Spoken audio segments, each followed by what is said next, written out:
Assalamu alaikum wa rahmatullahi wa barakatuhu bandiraɓe sehilaɓe jangiyankoɓe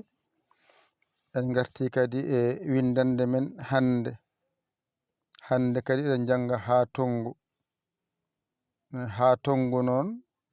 e jatongu ene nandi sa namdama holko serndi ha tongu o e jatongu o mbiya ha tongu toɓɓata jatongu toɓɓino less wadde hande jangaten ko ha tongu winema noon saɗa yiɗi andude alkulal no masirte ƴettu alkulal ngal mbaɗagal pecce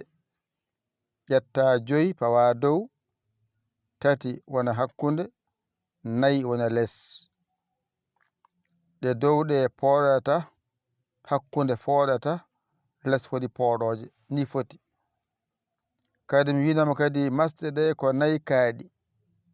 kono sa yi ene fillori ko ha wawa walludema so goɗɗum ari taw ne wawa jangade nden noon portal dow ko a ɗum waɗi wiya ha less o ko ha portal less ko i ɗum waɗi wiya hi less o wiya hi tural ko u ɗum waɗi wiya hu kowal ko ko a adi ɗum waɗi wiya less to ay ko a adi sidda ko a waɗi wiya ay ko a adi hakkunde o mbiyata ko han oɗon allif foɗani ɗiɗi dow allif yeeso mum foɗata witan han jaha lawol maɗa ɗum woni wiya han less ko hin foɗani hon foɗani ɗiɗi dow ɗiɗi less toɗi dow less o ko polle ha foɗi ko foɗi ɗum mbiya allif taƴƴo ay han foɗano ko ɗiɗi kono gotal foɗat no mbiyata mbiya ha less pooɗa mbiya hi yanara o hu fooɗi wow taƴƴo o he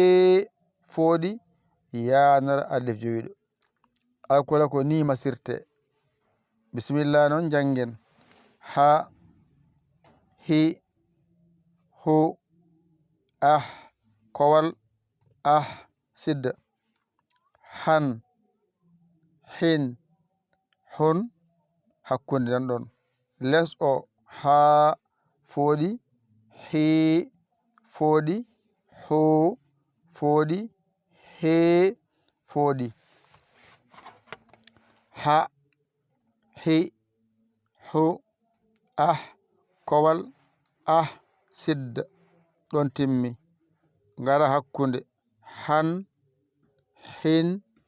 hon ɗon timmi jaha less ngara pooɗa ha fooɗi ko fooɗimo allif taƴƴo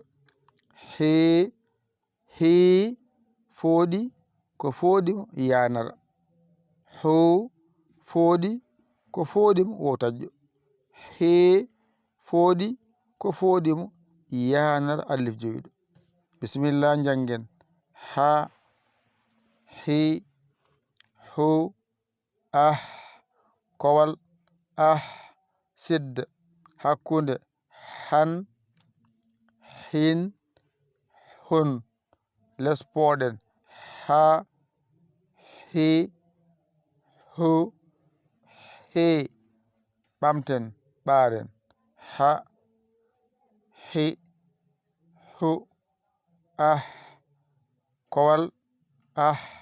sidda hakkunde han hin hon jippo less pooɗen ha hi hu he timmi ƴettu kuɗol ma e karnema mbañotoɗa janga ɗigga a hoolaki hoorema ƴeew camorɗoma ɗakkoɗa sara makko o walluma jiya lawol yo Allah wallu yo Allah newnu sa dañani ballomo noddu en 00221 77